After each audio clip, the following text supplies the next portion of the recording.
నాసతో విద్యతే భావో నా భావో విద్యతే సతః ఉభయోరపి దృష్ణోऽन्तः వనయోస్తత్వదర్శిభిః.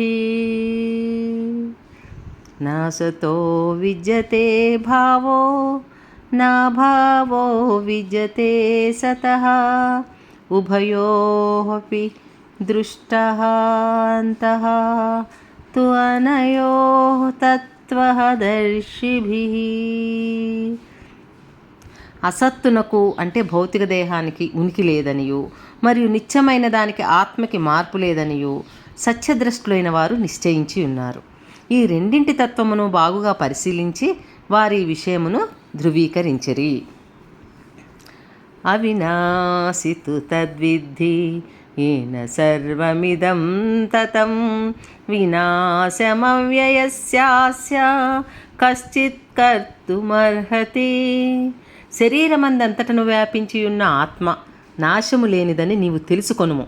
అట్టి అవినాశి అయిన ఆత్మను నశింపజేయుటకు ఎవడునూ సమర్థుడు కాదు అని శ్రీకృష్ణ భగవానుడు అర్జునుడికి చెప్తున్నారు.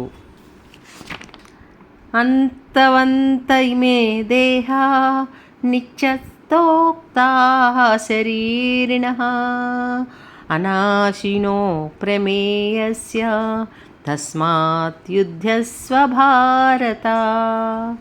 అంతవంత ఇమే దేహా నిత్యస్యోక్తాః శరీరిణః అనాశినో ప్రమేయస్య తస్మాత్ యుధ్యస్వ భారత. నాశము లేనట్టియు అపారమైనట్టియు శాశ్వతమైనట్టియు అగు జీవాత్మ దేహము తప్పక నశించియే తీరును. కావున ఓ భరతవంశీయుడా, నీవు యుద్ధము చేయుము. యయేనం వేత్తి హంతారం యశ్చైనం మన్యతే హతం ఉభౌ తౌ న విజానీతో నాయం హంతి న హన్యతే. జీవుడు చంపువాడని తలుచువాడు, చంపబడువాడని తలుచువాడు ఇరువురునూ అజ్ఞానులే. ఏలయన ఆత్మ చంపదు మరియు చంపబడదు. న జాయతే మ్రియతే వా కదాచిన్నాయం భూత్వా భవితా వా న భూయః అజో నిత్యః శాశ్వతోయం పురాణో న హన్యతే హన్యమానే శరీరే. ఆత్మకు ఎన్నడూనూ జననము గాని మరణము గాని లేదు. ఆత్మ జన్మింపలేదు, జన్మింపదు, జన్మింపబోదు. అది జన్మరహితము, నిత్యము, శాశ్వతము, పురాతనము. దేహము చంపబడినను అట్టి ఆత్మ చంపబడదు. వేదా వినాశినం నిత్యం వ్యయేనమజమవ్యయం కథం స పురుషః పార్థ కం ఘాతయతి హంతికం.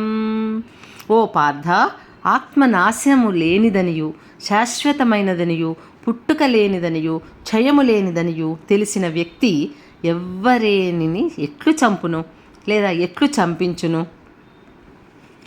వాచాంసి జీర్ణాని యథా విహాయ నవాని గృహ్ణాతి నరోపరాణి తథా శరీరాణి విహాయ జీర్ణా అన్యాని సంయాతి నవాని దేహి. మానవుడు జీర్ణ వస్త్రములను విడిచి నూతన వస్త్రములను ధరించినట్లు ఆత్మ జీర్ణమైన దేహములను విడిచి నూతన దేహములను గ్రహించుచున్నది. నైనం ఛిందంత్రి శస్త్రాణి నైనం దహతి పావకః నచైనం క్లేదయంత్యాపో నశోషయతి మారుతః. అట్టి ఆత్మ ఎట్టి ఆయుధముల చేతను ముక్కలుగా ఖండింపబడదు, అగ్నిచే దహింపబడదు, నీటిచే తడుపబడదు, వాయువుచే ఎండింపబడదు. అచ్ఛేద్యోయమదాహ్యోయం అక్లేజ్యో శోష్యేవ చ నిత్యః సర్వగతః స్థాణుః అచలోయం సనాతనః. జీవాత్మ ఛేదించుటకు వీలులేనిది, నీటిలో కరిగించుటకు వీలులేనిది. దానిని దహించుట గాని ఎండించుట గాని శక్యము కాదు. అది నిత్యము, సర్వవ్యాపకము, మార్పురహితము, అచలమును, సనాతనమును అయి ఉన్నది. అవ్యక్తోయమచింత్యోయమ వికార్యోయముచ్యతే తస్మాదేవం విదిత్వైనం నాను శోచితుమర్హసి. ఆత్మ అవ్యక్తము, అచింత్యము, మార్పురహితమని చెప్పబడినది. ఈ విషయమును తెలుసుకొనిన పిమ్మట దేహమును గూర్చి నీవు చింతింపరాదు. అధచైనం నిత్యజాతం నిత్యం వా మన్యసే మృతం తథాపి త్వం మహాబాహో నైనం శోచితుమర్హసి. ఓ మహాబాహో, ఒకవేళ నీవి ఆత్మ లేక జీవలక్షణములు ఎల్లప్పుడూ జనించును మరణించును అని భావించినను దుఃఖించుటకు ఎట్టి కారణము లేదు. జాతస్య హి ధ్రువో మృత్యుః ధ్రువం జన్మ మృతస్య చ తస్మాదపరిహార్యేర్థే నత్వం శోచితుమర్హసి. పుట్టినవానికి మరణము తప్పదు, మరియు మరణము పిదప జన్మము తప్పదు. అందుచే పరిహరించుటకు వీలులేని నీ విద్యుక్త ధర్మ నిర్వహణమునందు నీవు దుఃఖింపరాదు. అవ్యక్తాదీని భూతాని వ్యక్త్యమధ్యాని భారత అవ్యక్త నిధనాన్యేవ తత్ర కా పరిదేవన. సృజింపబడిన జీవులందరూ ఆదిలో అవ్యక్తములే, మధ్యలో వ్యక్తములగుచున్నవి, నశించిన పిమ్మట తిరిగి అవ్యక్తములగును. అట్టి ఎడ దుఃఖించుటకు కారణమేమి కలదు? ఆశ్చర్యవత్ పశ్యతి కశ్చిదేనం ఆశ్చర్యవద్వదతి తథైవ చాన్యః ఆశ్చర్యవచ్చైనమన్యః శృణోతి శ్రుత్వాప్యేనం వేద న చైవ కశ్చిత్.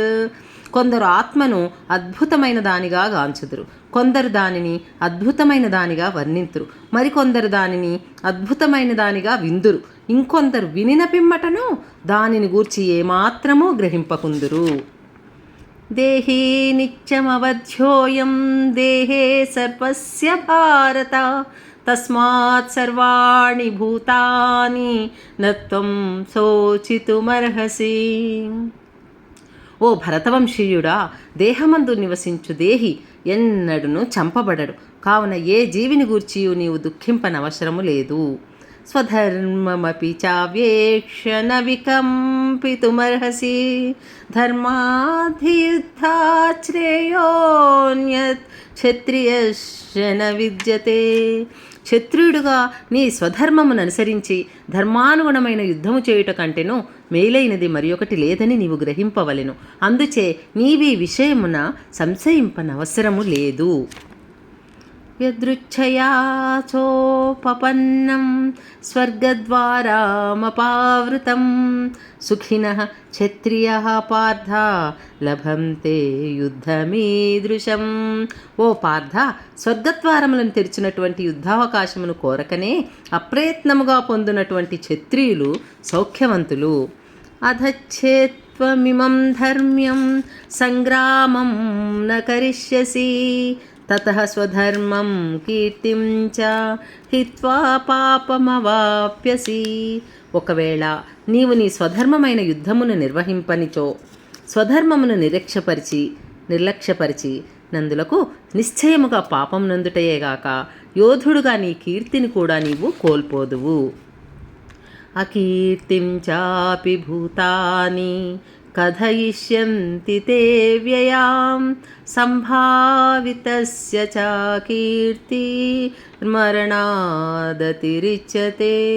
జనులు నీ అపకీర్తిని ఎల్లప్పుడూ చెప్పుకొందురు. గౌరవము గలవానికి అపకీర్తి అనున్నది మరణము కంటేనూ దారుణమైనది. భయాద్రణాదు పరతం మంస్యంతే త్వాం మహారథాః ఏషాం చ త్వం బహుమతో భూత్వా యాస్యసి లాఘవం. నీ పేరు ప్రతిష్టలేడ గొప్ప గౌరవమును కలిగి ఉన్న సేనానాయకులు భయము చేతనే యుద్ధరంగమును నీవు విడిచితివని భావించి నిన్ను చులకన చేయుదురు. అవాచ్యవాదాంశ్చ బహూన్ వదిష్యంతి తవాహితాః నిందంతస్తవ సామర్థ్యం తతో దుఃఖతరం ను కిం. నీ శత్రువులు నిన్ను పలు నిర్దయ వాక్యములతో వర్ణించుచు నీ సామర్థ్యమును నిందింతురు. ఇంతకంటేను నీకు దుఃఖకరమైనది మరేమి కలదు?